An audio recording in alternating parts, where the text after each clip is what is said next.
lovely day, huh? How are you, man? I'm okay. How's everything? Not Good bad. to see you too. Please. Oh yeah. We're in London.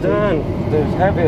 What's happening with you? Because I know you're very busy. We're always trying to catch up with you, and you're basically always abroad here or in America, Kuwait, Dubai, and so on. So let's start from the beginning. I just want to start from when you started, because I've known you since you were 18, 19. Yeah. And you were this big when you were 18, 19, right? Yeah, that was quite big. So when did you start training? Well, Bahama, it all started when I was 13. Uh-huh. And wow. yeah, I started when I was in Kuwait. I used to be a kickboxer back then. Uh-huh. And then when I broke my leg, my thighs, they had to put a metal plate. Oh, wow. And I wanted to get back to kickboxing feeling stronger. Because, you know, I haven't walked for like 6 months and everything. Wow. They did me a surgery, a metal plate. So I wanted to get stronger in the weight room. So young, 13, walking in the gym, you know, just actually trying to get instructed by a couple of instructors. I know here it's not allowed in London, but in Kuwait, it's allowed to work out. Yeah. So you started training at 13. 13, I fell in love with it, and I wanted to take it to the next level. Wow. And I mean, when I saw you when you were 18, I think you competed in I think it was called the EFBB back then. Yeah, right? yeah, the UK FBB. That's right. How did you do in that? I mean, it was my first show, and I was quite nervous. Won the whole show in London, and then I got qualified for the UK Junior British Champion. Wow. And I actually just won it, and that's where I actually took over. I wanted to actually expand my knowledge, expand what I do in this field, and take it to the next level. Okay, so you did that bodybuilding. I mean, are you a qualified personal trainer? Did you do any qualifications? Yeah, YMCA level 3. Okay, and you started out training people and so on, because I'm going to get on to the juicy stuff in a minute. I was just explaining that Juicy Lucy. You've trained some serious people. So you did this competition and you fell in love with bodybuilding. When did you start actually having this huge client base of people that you train? When did they start coming to you? They started coming at the age of 20. Okay. It's an expand. It was like a buzz. It was my passion to take people over and change their lifestyle flab to fabulous. Yeah. Because I suffered doing this in my process when I was 13. Even though maybe I was quite blessed with genetics. Yeah. But you know, even some body parts needs to break genetics and take it to the next level. Yeah. So I started to actually research, and magazines can sometimes confuse you. Who gives you the right question? Who gives you the false answers? You know, you get kind of confused with questions and answers being, some people agree, some people disagree. So I wanted to actually discover it on my own. I discovered on my own body type, and then I started just to take some clients over for free, just for me to see what I can do. Okay. And it was kind of tough, because free clients sometimes don't believe in you because you're doing them something for free. That's right. When you do it for free, they don't appreciate it. Yeah, it was through trials and errors. It wasn't easy, because even once you do your course, level 3, personal trainer, it teaches you just the basics. For example, if you throw a trainer in a weight room that just has dumbbells and barbells, he might tell you, I might not be able to do this exercise or this exercise. So if you're in a gym, you try to work with what's around you. Yeah. If there's no leg press, what you're gonna do? You're gonna squat, free squats. Yeah. You can lunge, you can superset. So you kind of combine all these knowledge, experience, and expertise with your qualification, put them all together. But it didn't stop there. Okay, because I mean, what age did you go to America and start training all these celebrities? It was 22, I believe. So it was a couple of years after. Yeah, it was 22. It was a couple of years after I won my British champion. I wanted to get my pro card here. I used to live here in Panama, you remember? Yeah. So I really wanted to get my pro card, and it was a confusion. Age of 21, 22 was a confusion, because I took a year off to be over 21, enhance my body maturity. There's something called muscle maturity. Yeah. I wanted to actually enhance by taking a year off, fixing my body weak points, whether it was my arms. I mean, I don't think so. Now I got explosive arms. You're not weak. Yeah, it was. I wanted to take a year off. Yeah. Bring out my weak body part. Yeah. And be 100% ready to win my pro card. I didn't want to get on the stage and not get it. At the same time, I got a call from my friend, a very good friend of mine. I used to train him. He was a bodyguard, a celebrity bodyguard. And he was like, do you know Timberland? I was like, I think so, yeah. I was like, isn't that producer, artist who produced for Jay-Z, who produced for Madonna, for Justin? Yeah. I was like, yeah. It was like, well, he actually wants to see you, because he came a month and a half back. He saw how fat I was. Yeah. And he came a month and a half later, and he saw me looking fabulous. Because you've been accredited with actually doing his most major transformation. Yeah. Going from, well, not flabby Mr. Timberland, but you know, a little bit on the flabby side to ripped, basically. Yeah, he looked quite ripped in 6 weeks also. I'll tell you how it all started. So he's still young. I took a year off. Imagine this, Baham, just try to put it in your head. You worked hard for a whole year. You're there, you're ready, you're on point, and then you get an offer from the biggest celebrity, biggest producer. At the time, he really was. He was huge. Exploding. Yeah. It was his peak. So he was hosting MTV. So when I went to see him, he was like, all I know is your name is Z, and you transformed this man's body within 6 weeks. Yeah. A month and a half ago, like, I was in London shooting 4 Minutes to Save the World with Justin and Madonna. Yeah. I didn't see him like that. What happened? I don't want to know. I want you this week, if you can, to travel with me to Miami and get me ready for the MTV event. 2007 it was, I think. Yeah, it was in 2007, and I was like, whoa, in my head. But you say that, but you're actually very down to earth. You don't, this kind of fame and all these things, it doesn't go to your head. You're really kind of chilled about these things. Yeah, no, don't get me wrong. At my peak, I was young back then. It was like, I was too young, and I actually did bring my head up a bit, you know. Okay. I kind of did separate myself at the beginning. Yeah. But it was just overwhelming at the start. Because once I took the opportunity, and I went with Tim. Because you were staying with him, there's all these celebrities coming into his house. I mean, Baham, imagine this, right? 22-year-old who was purely living bodybuilding and diet and nutrition. When I went there, I had to actually just look after him, because it was just too overwhelming to me. Wow. And I wanted just to actually get him on point. I didn't worry about myself, because I know I can actually go out of shape and come back in shape. And this is the kind of challenges that I been doing ever since I was 13, discovering, doing. So I kind of understood my body type. So my main focus was him. And you made a huge change in his body, so you were the right choice for him. And subsequently, loads of other celebs came to you to transform their bodies. Yeah. Your career took off from there, really. Yeah, it did really take off. I didn't expect it to take off that way. I mean, because I was too locked down to win my pro card. It was an experience, because being around celebs, is just like, I never expected to be out in parties every night. Wow. Every night there's a studio, and I gotta make sure that Tim eats right, because 70% is your diet, 20% is your training, 10% is your recovery. Yeah. Now celebs don't actually believe in something called recovery or anything like that. I know him, mainly him. He doesn't believe in recovery. He doesn't sleep that much. He sleeps every 2-3 hours. He's just in the studio from 1 o'clock all the way down till 11 o'clock in the morning. Wow. But did he listen to you? Did he follow what you said, or he was kind of, I'm the music man, I do what I want? At the beginning, everybody listens to you.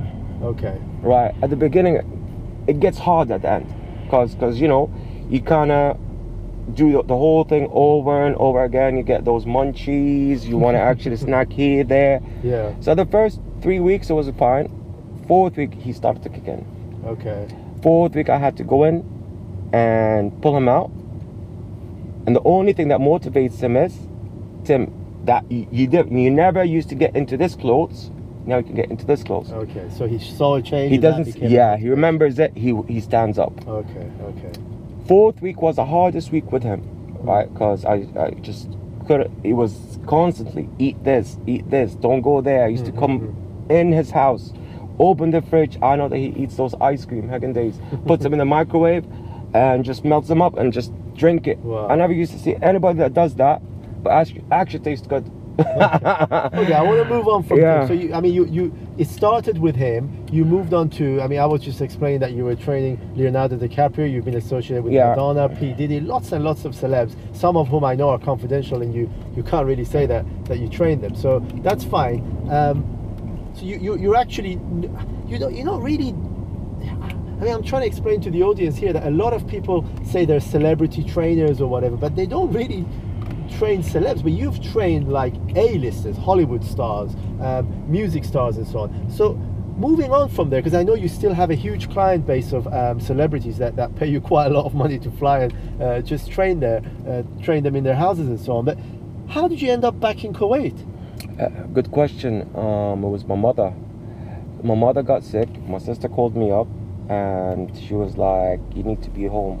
I think my mom don't feel well. She has diabetes, blood pressure." Flew right there. Took a week off, and I just picked up a handbag. And believe it or not, I went down to Kuwait, and I just stayed there. Really? Yeah, I just had to give a call. And is she okay? Yeah, she actually, life is just, it's unbelievable.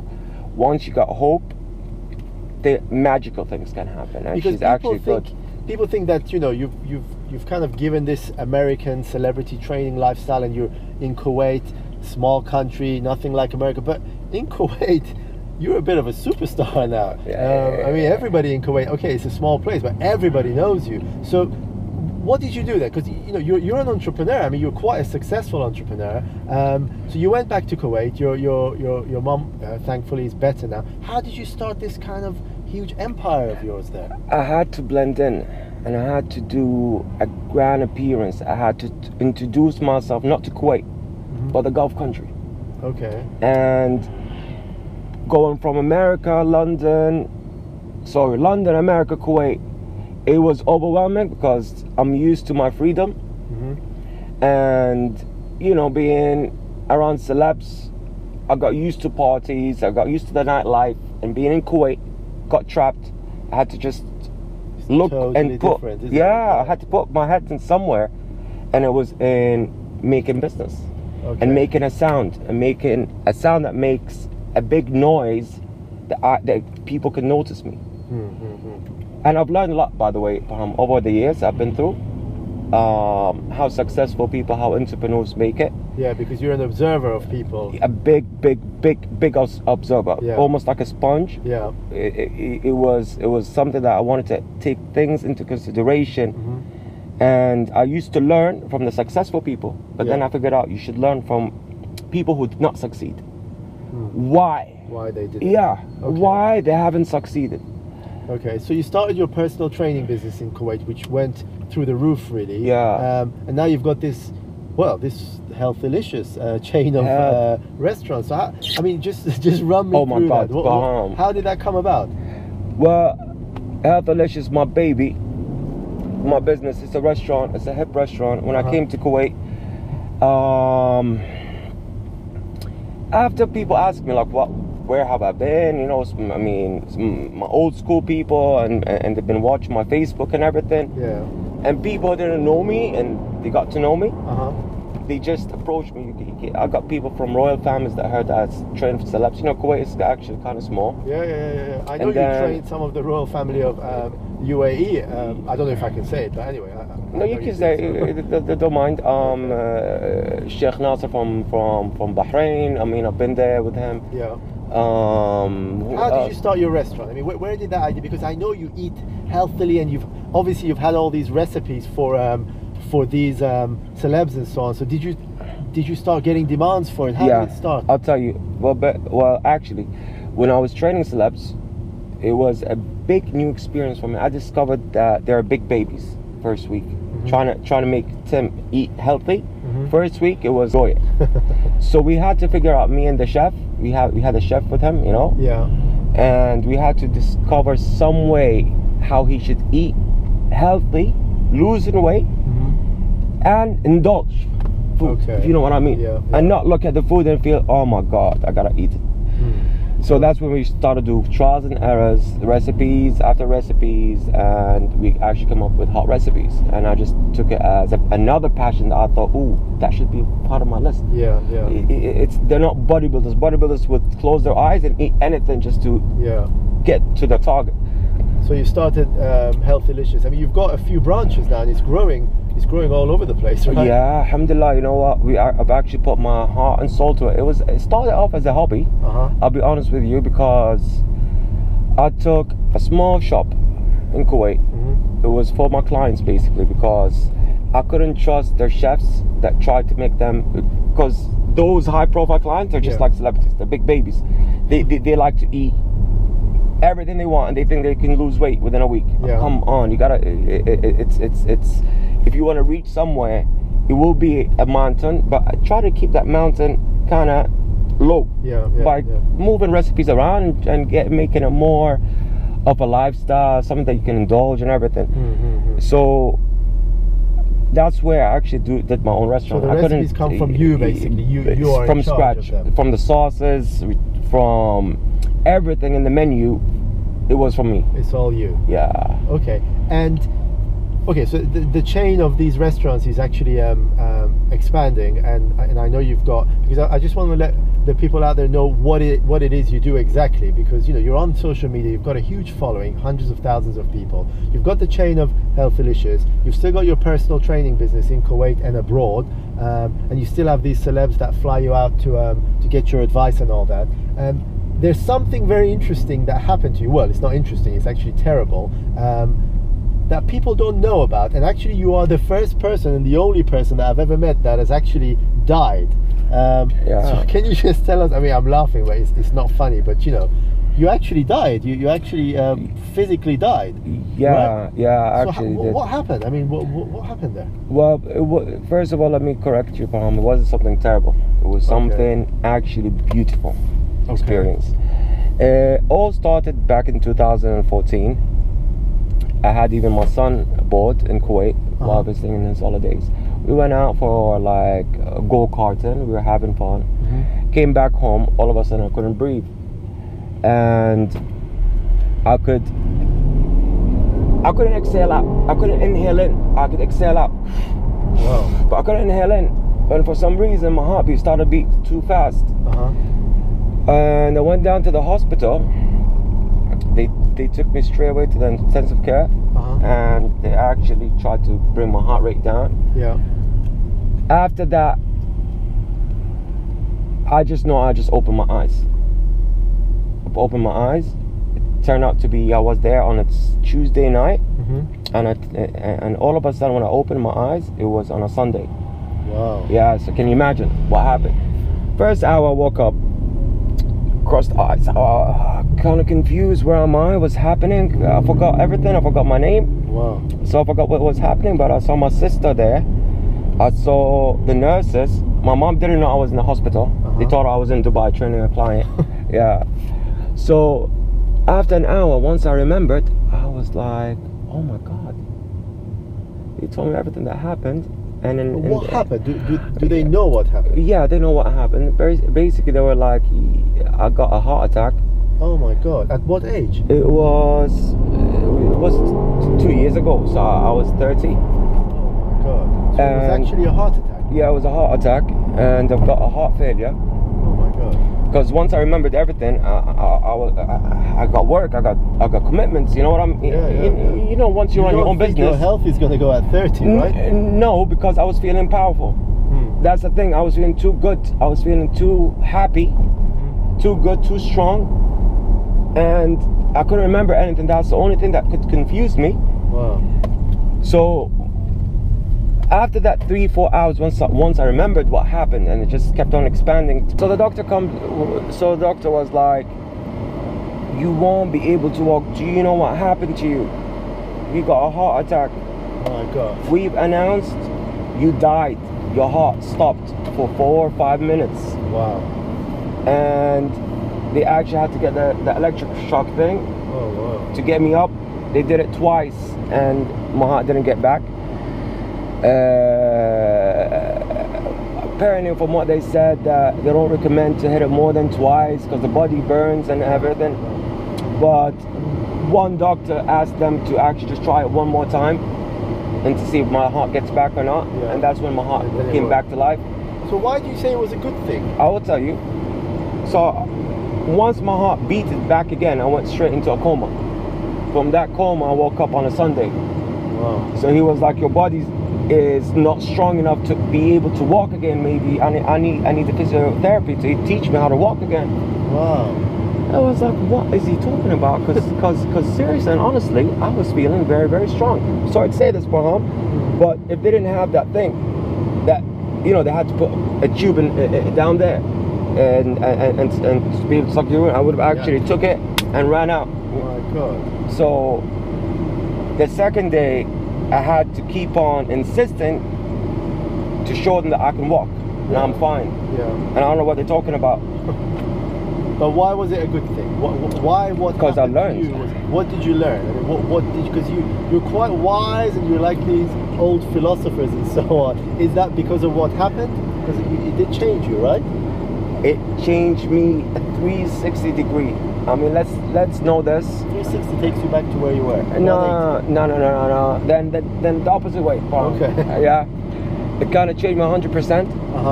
And it made me realize, maybe a lot of people know this here. Yeah. A lot of people know this here. That in this life, you don't take nothing with you.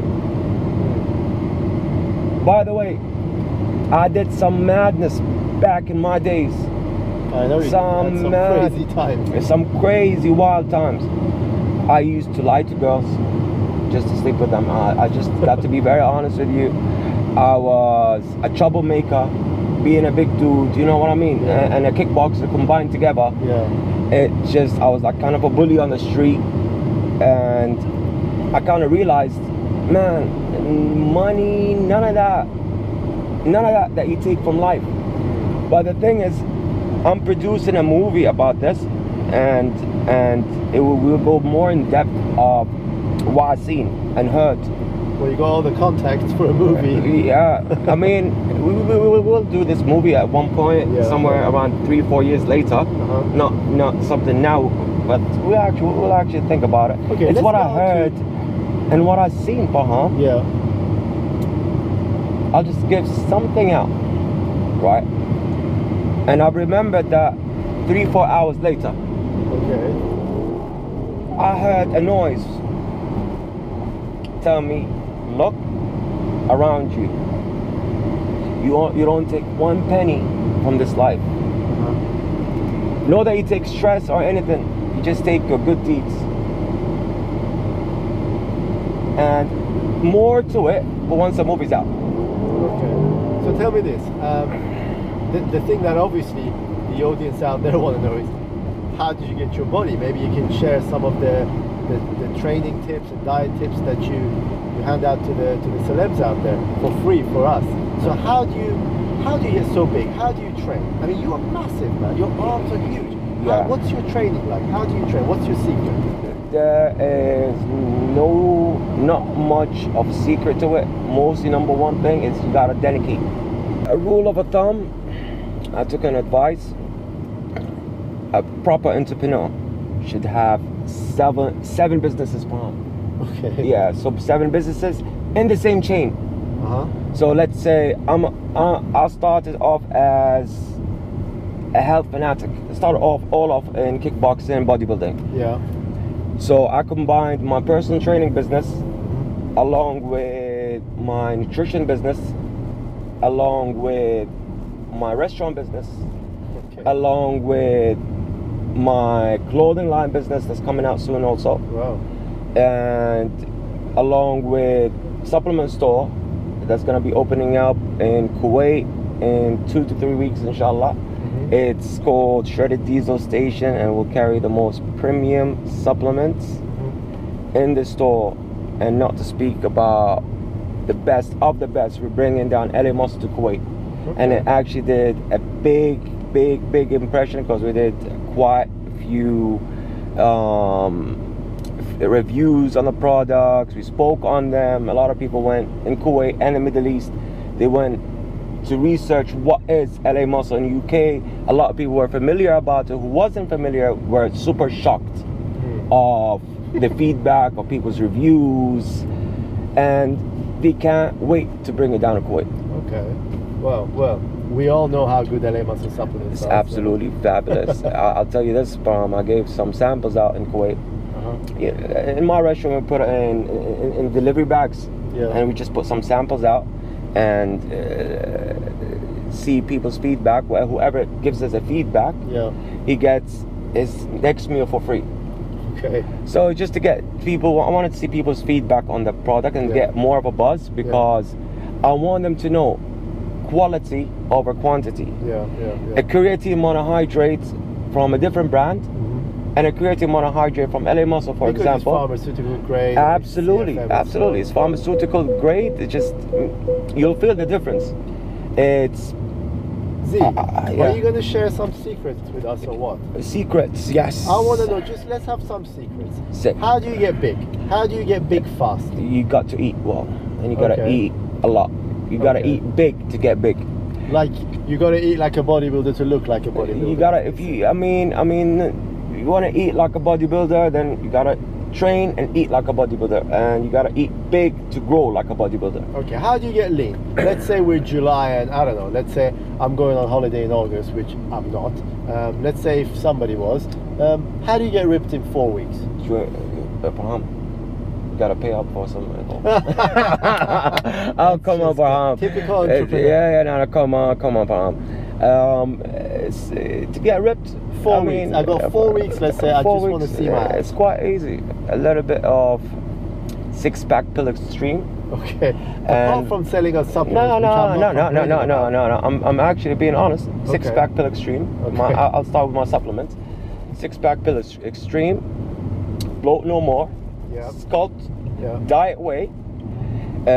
I'll focus on these first, along with Norotine heavyweight. What about eating? I actually bring down my calories by dropping down my carbs. Not too low. Probably like just roughly, I start off my first week with 500 calories below. Okay. And I keep on bringing it down while bringing my cardio level up.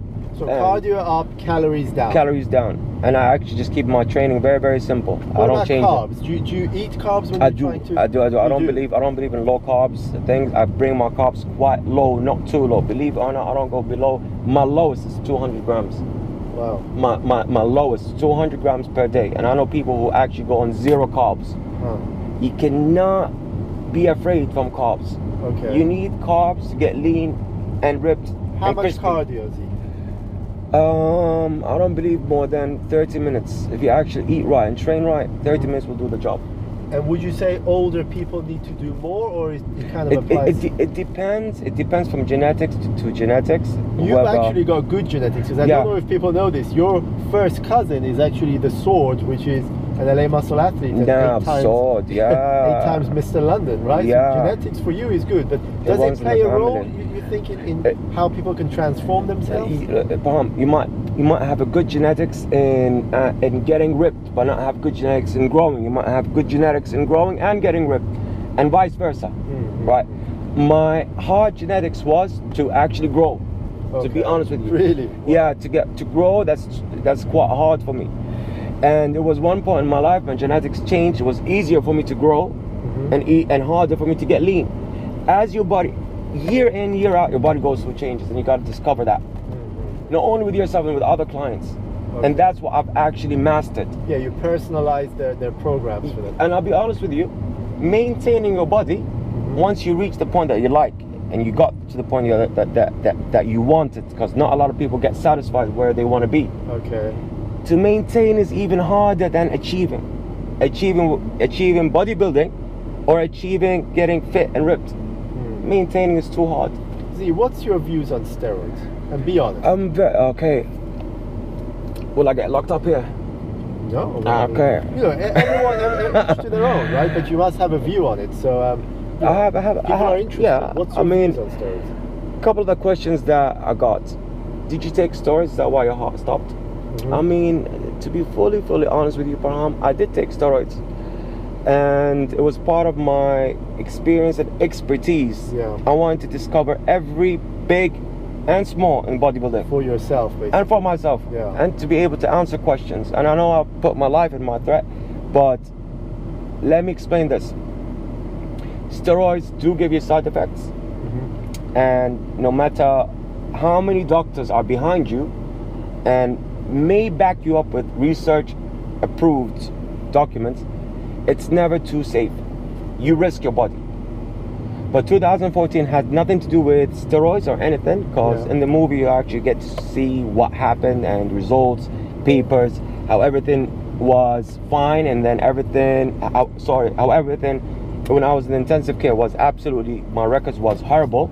Yeah. All the results was bad, super bad. So it wasn't as a result of steroids, your previous experimentation that you had a heart attack. No, that's for sure. No, that's 100% different. We had my drop in the hospital 2014 had nothing to do with steroids, because the documents actually approved it.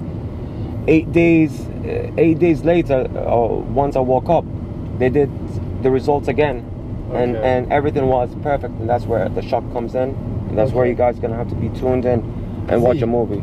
Women, are you seeing someone? Because you do have a lot of female fans. I used to.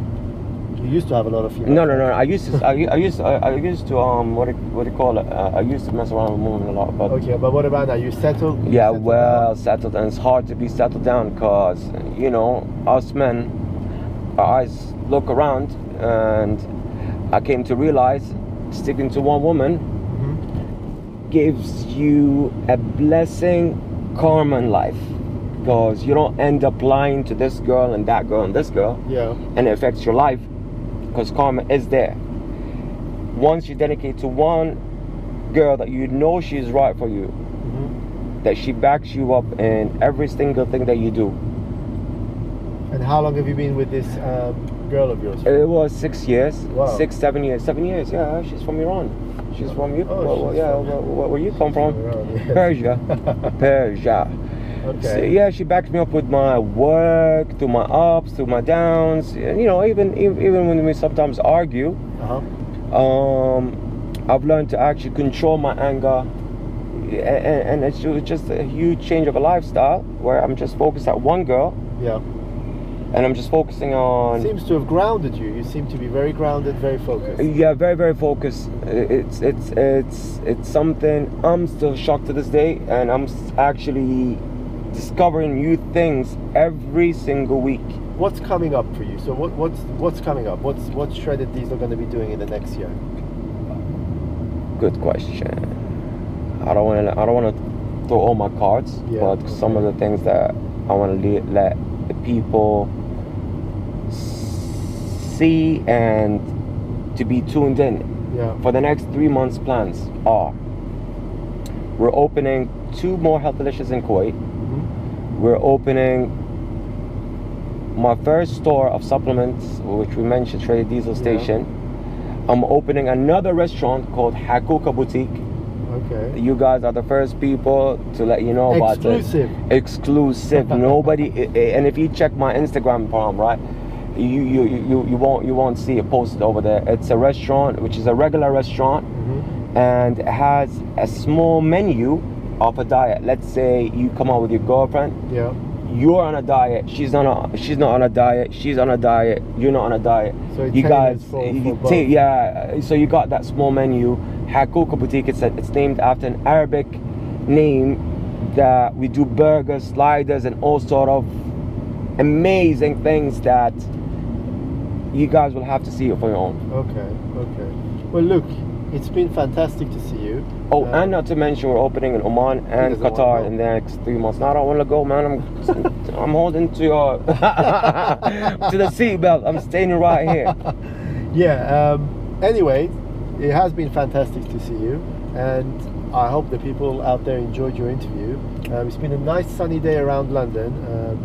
I'm going back to Gibraltar. You're going back to Kuwait, and we hope to see you again soon. I hope you don't mind me dropping you here in the middle of nowhere, but I've got things to do, so I'll see you soon. So you just take it and leave it right now. Told me out of nowhere.